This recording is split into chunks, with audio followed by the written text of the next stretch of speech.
Melania Trump used to be everywhere.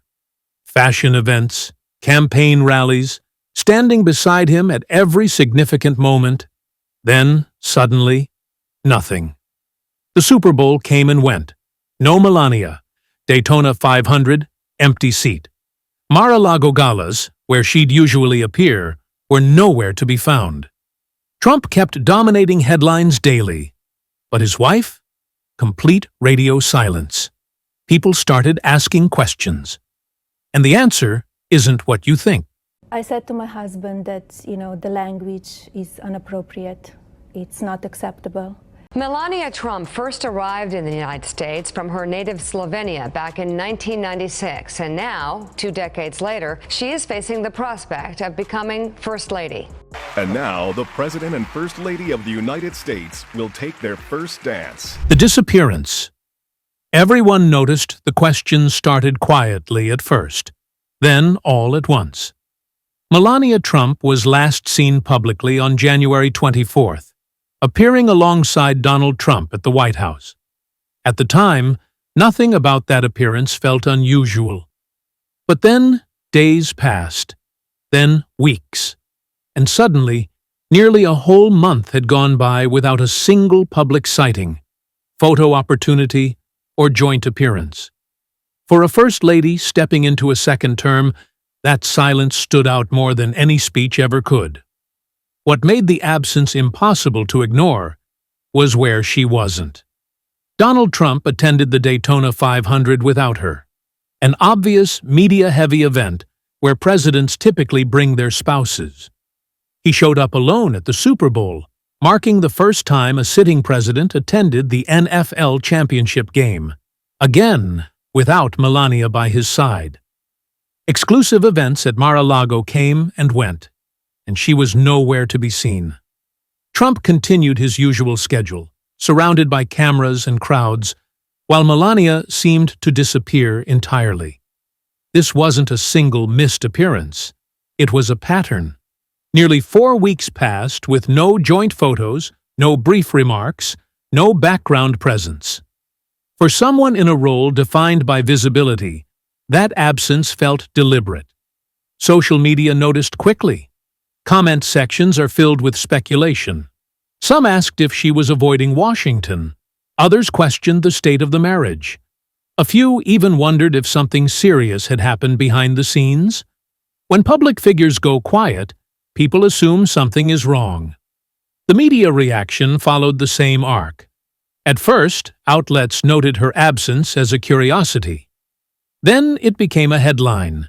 Stories began pointing out how unusual it was for a First Lady to skip so many high-profile moments so early into a term. Comparisons were drawn to traditional expectations of the role, especially during a second presidency, when routines are already established, and visibility usually increases, not decreases. Early explanations tried to downplay the concern. Sources close to Melania told reporters that this behavior should not come as a surprise, and that this is simply how she lives. She has never been a traditional First Lady.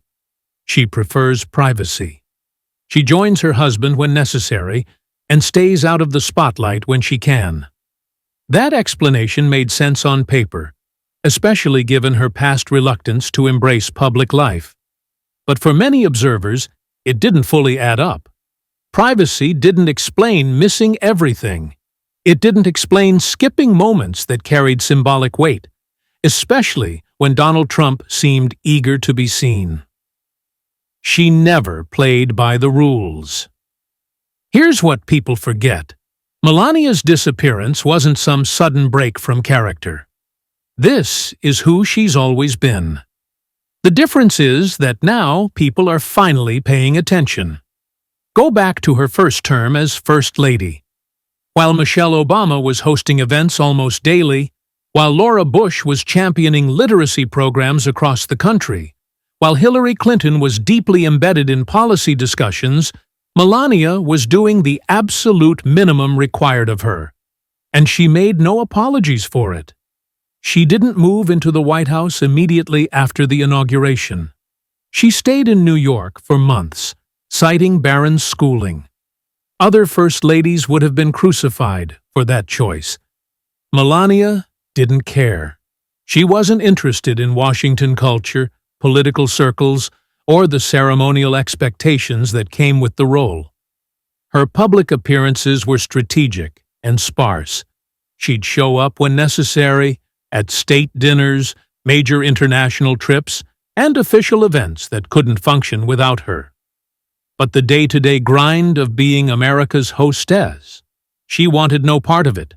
No weekly tea with senators' wives, no constant stream of charity luncheons, no performative displays of political partnership. People close to her have consistently defended this approach. Sources told People magazine that Melania has always valued her privacy above public perception. She's not interested in being loved by the media or embraced by Washington's elite. She's interested in maintaining control over her own life, even while living in the most scrutinized role in American politics. Her refusal to conform went beyond just skipping events.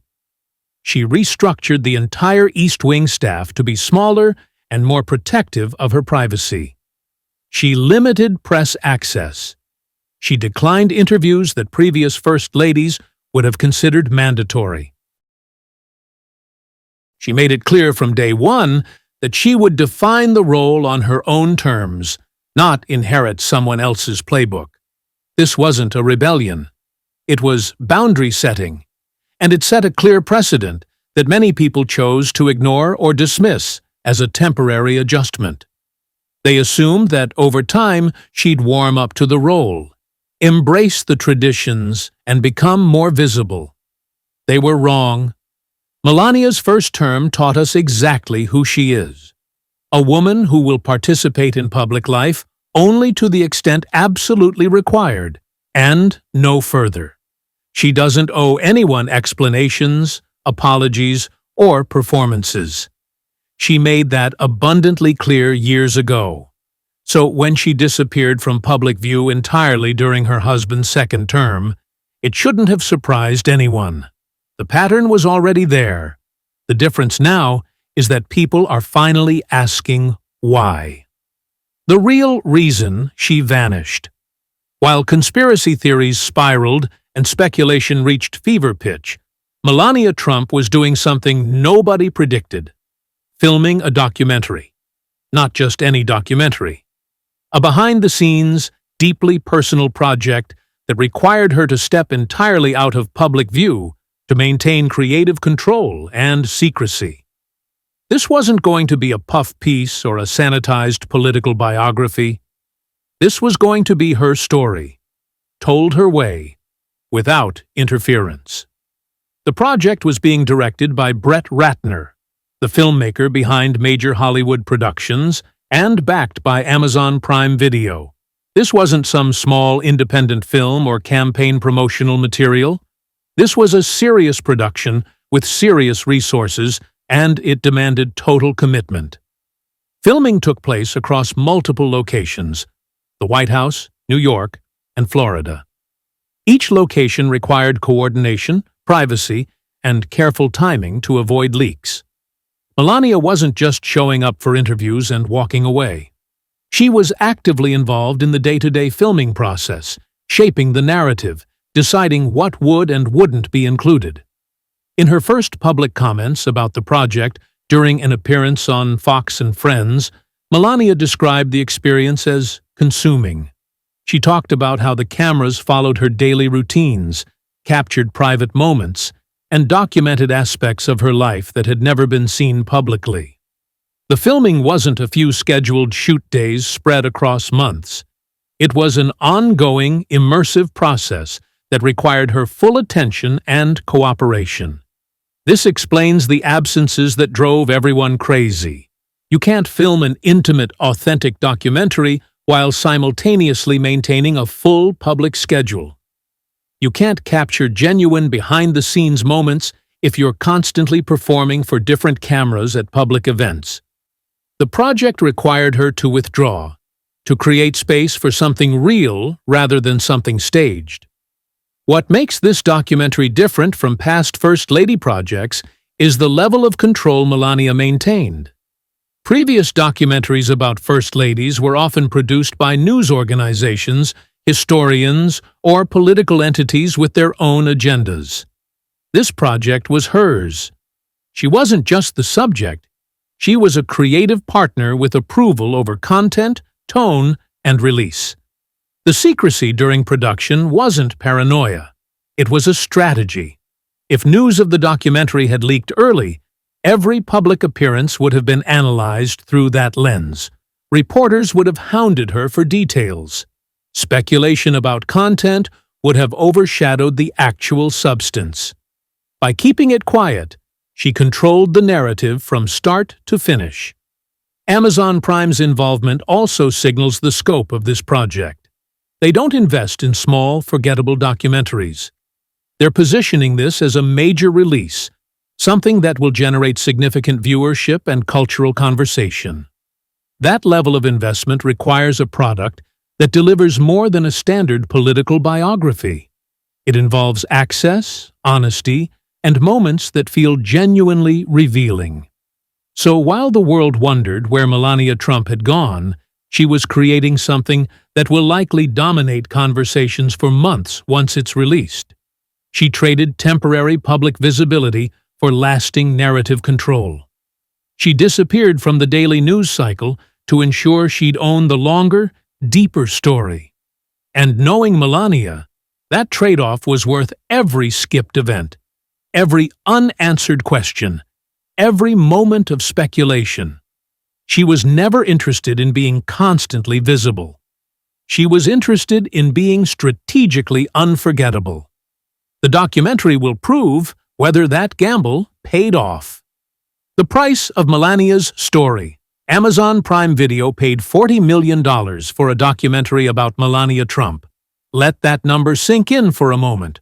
$40 million for access to a woman who spent years avoiding cameras, declining interviews, and maintaining ruthless control over her public image. But here's what makes that figure even more striking. They outbid everyone else by a massive margin. Netflix passed entirely. Apple looked at the project and walked away. Disney put forward $14 million, which sounds substantial until you compare it to Amazon's offer. Paramount came in at a laughable $4 million. Amazon didn't just win the bidding war. They dominated it, paying nearly 3 times what Disney offered and 10 times what Paramount thought the project was worth. Why the disparity? Because Amazon understood something the other companies missed. Melania Trump controls one of the most protected narratives in American public life. She gives nothing away for free. She rarely speaks on the record. She maintains an almost impenetrable wall between her private self and public persona. Getting behind that wall isn't just valuable, it's unprecedented. The deal structure tells you everything about who holds the power. Melania reportedly secured a 70% cut of the profits. That's an extraordinarily favorable split for a documentary subject, especially a political figure. Most documentaries split revenue far more evenly, with production companies and distributors taking significantly larger shares. Melania negotiated from a position of strength and got terms that reflect it. Amazon also agreed to a short theatrical release before the documentary drops on Prime Video. This strategy accomplishes 2 things. It positions the project as a serious film rather than just streaming content, and it generates additional buzz and revenue before the wider release. Theatrical releases, even brief ones, carry cultural weight that straight-to-streaming releases don't. The $40 million deal signals a crucial shift in Melania's market value. She's not dependent on political fundraising, campaign contributions, or party apparatus for financial power. She has an independent commercial appeal that exists separately from her husband's political brand. Companies are willing to pay top dollar for access to her on her terms, giving her leverage most political spouses never possess. This deal also reveals strategic independence. Melania could have partnered with conservative media outlets that would have guaranteed favorable coverage and aligned messaging. She didn't. She went with Amazon, a mainstream platform with a massive global audience. She prioritized reach and control over political loyalty and ideological comfort. The decision to work with Amazon rather than a conservative-friendly platform shows she's thinking beyond the immediate political moment. She's building something that lasts beyond election cycles and administration terms. She's creating a financial and narrative foundation that exists independently of her husband's political fortunes. The capital feels like enemy territory. Washington, D.C., makes Melania Trump deeply uncomfortable, and sources close to her have made that clear for years. The city operates on a currency she has no interest in: gossip, alliances, and performative loyalty that shifts with political winds. She has no real friend group in Washington. Other political spouses form tight networks, attending events together, building relationships that extend beyond their husbands' careers. Melania has never bothered. She keeps a small, tightly controlled circle that rarely includes people embedded in the political establishment. The few friendships she has formed in Washington have been strategic and surface level, maintained out of necessity rather than genuine connection. The fear of leaks runs deep. Every conversation in Washington carries the risk of ending up in a reporter's notebook or a tell-all book. Every private comment could become tomorrow's headline. Melania learned this lesson the hard way through multiple betrayals, but none cut deeper than Stephanie Winston Wolkoff. Wolkoff was a close friend and advisor who worked on Melania's initiatives during the first term. She had access to private conversations, behind-the-scenes moments, and Melania's unfiltered thoughts about life in the White House. Then she wrote a book. She went public with recordings. She turned private friendship into a public spectacle and profit. That betrayal fundamentally changed how Melania views Washington relationships. The city is full of people who smile, offer support, and position themselves as allies while quietly documenting everything for future use. Loyalty in Washington lasts precisely as long as political advantage, and Melania has zero interest in playing that game. Palm Beach feels completely different. Mar-a-Lago operates under social rules that Melania understands and can control. The people there are wealthy, private, and protective of their own circles. They don't leak to the press because doing so would damage their own social standing. The environment is predictable, contained, and far from the political machinery that dominates D.C. New York offers similar advantages. Melania knows the city intimately. She has established relationships that predate politics. The social dynamics are familiar, and she can move through certain circles without the constant political scrutiny that defines every moment in Washington. Washington represents everything Melania actively avoids: public performance, shifting loyalties, mandatory social obligations, and constant exposure. D.C. demands engagement with people and systems she neither trusts nor respects. The city runs on visibility and political currency. Melania values privacy and personal control. Those values are fundamentally incompatible, so she stays away. She shows up when absolutely required, for inaugurations, primary state functions, events that would generate more criticism if she skipped them than if she attended. But the moment she can leave, she does. Back to Palm Beach, back to New York, back to environments where she controls access, manages exposure, and doesn't have to worry about which smile comes with a recording device.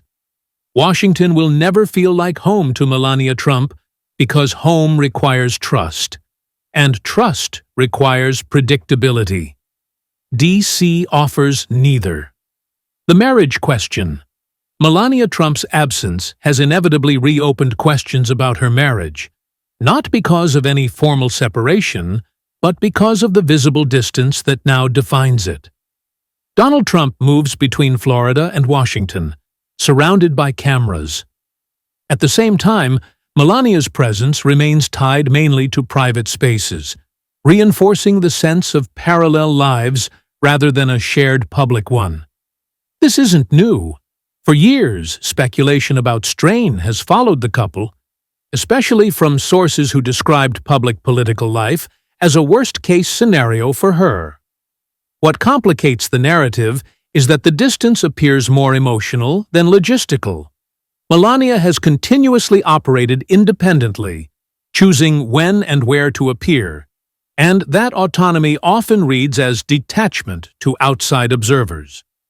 In a marriage constantly on display, independence becomes misinterpreted as absence. Her silence and physical distance feel symbolic because they break expectations of unity, even without confirming any rupture. The broader context around her world. To understand Melania Trump's withdrawal, you have to zoom out and look at the environment surrounding her, not just the individual choices she's making. The Trump era has been defined by constant polarization, non-stop outrage cycles, and political exhaustion on both sides of the aisle. Every move connected to the presidency is dissected, weaponized, and amplified. Presidential families are no longer background figures. They are treated as extensions of the political battlefield. For someone who never sought public power, staying visible in that climate isn't neutral. It's costly. In that sense, distance becomes a form of self-preservation rather than avoidance. This isn't happening in isolation either. Across the elite class, there's a clear pattern of retreat. Celebrities, billionaires, and high-profile figures are increasingly leaving the United States, splitting time abroad, or deliberately shrinking their public presence. Political tension, social media surveillance, and the erosion of private life have reshaped how influence operates. Being seen is no longer automatically beneficial. Sometimes it's a liability. Melania's absence fits neatly into this broader trend of elite withdrawal, in which silence and distance serve as shields against constant scrutiny. What makes her case unique is the symbolism.